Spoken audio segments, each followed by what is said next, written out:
इंसान को। इतना जल्दी? अच्छा अच्छा, हाँ चचा का बात सही हो। मौसम के देख के चचा का तो जगन्नाथ स्वामी का जयकारा बोलाई, कार्यक्रम समाप्त हुई। भैया दाम बोल रही।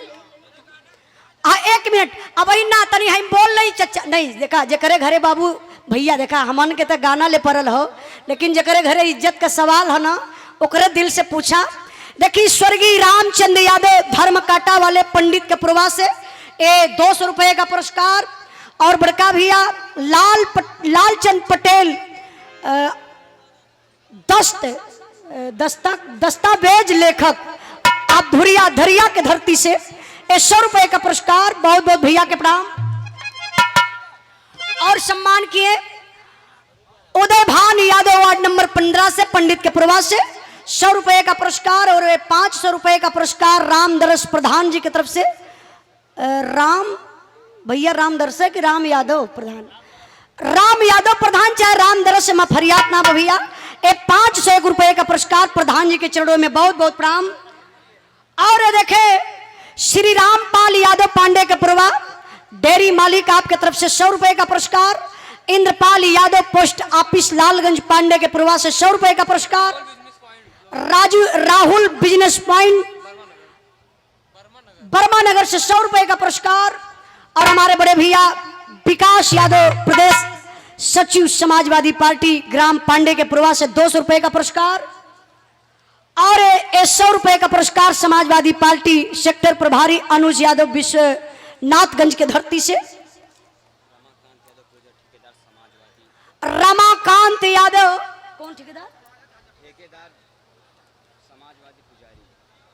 ठेकेदार समाजवादी पुजारी बड़े भैया जी की तरफ से 501 रुपए का पुरस्कार। भैया के बहुत बहुत प्रणाम। और 100 रुपए का पुरस्कार सर्वेश यादव खजूरी की धरती से विधानसभा अध्यक्ष एवं जनसभा आपके तरफ से 100 रुपए का पुरस्कार। और 100 रुपए का पुरस्कार राम प्यारे यादव, प्रमोद यादव, विनोद यादव परिवार गांव जसमेढ़ा बाजार से 100 रुपए का पुरस्कार। दा चचा हाँ हाँ, अरे तुरंत बोलत लो भैया। माँ भगवती जागरण एवं झांकी ग्रुप हार्सपुर कोटवा लालगंज प्रतापगढ़ सिंगर पंकज प्रदेशिया जी के जागरण झांकी का कार्यक्रम कराने के लिए संपर्क करें 9956020813। भैया की तरफ से पुरस्कार बहुत बहुत प्रणाम। एक लाइन और आप लोगों के सुना के जगन्नाथ के जयकारा बोलल जाई। आप लोग भोजन करी हैं, टाइम से घरे जाइए बेचारू के।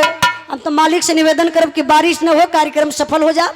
श्री लाल जी यादव पांडे के प्रवास 100 रुपए का पुरस्कार। कहना में से उठा ला।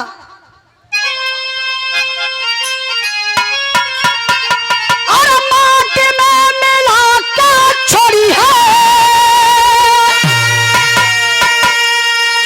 और माटी में मिला के छोड़ी है, शहर मां गरीबों की बड़ी हया खिले सयब की, बड़ी हया खिले सयब की, चौकी तय जरूर हो।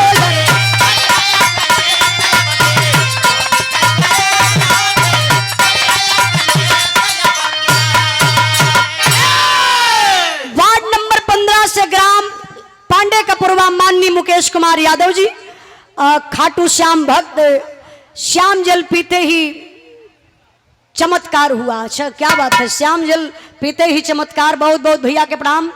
जयकारा लगावे के बाद 200 रुपए का पुरस्कार। आवा कहीं घबराहट हुआ।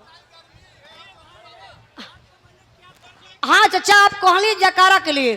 देखा चाचा नहीं चाचा का प्रेशर हो हाई होता, देखा अच्छी बात ना है। बोर्ड पुरनिया मान भैया समझल जाला कोई का दर्द। आई संजय कुमार यादव सहायक अध्यापक रामा इंटरमीडिएट कॉलेज आप सराय दलपति सांगीपुर यूपी बोर्ड परीक्षा 2024 विद्यालय के छात्र अर्पित तिवारी ने जिले में प्रथम स्थान, उत्तर प्रदेश में तीसरा स्थान प्राप्त किया। एक बार जोरदार ताली बजा के स्वागत करिए। यही मेन होता है पढ़ाई। देखा उतर जाई गर्मी तो हम ना डोले बनी ना। अब हो आजा।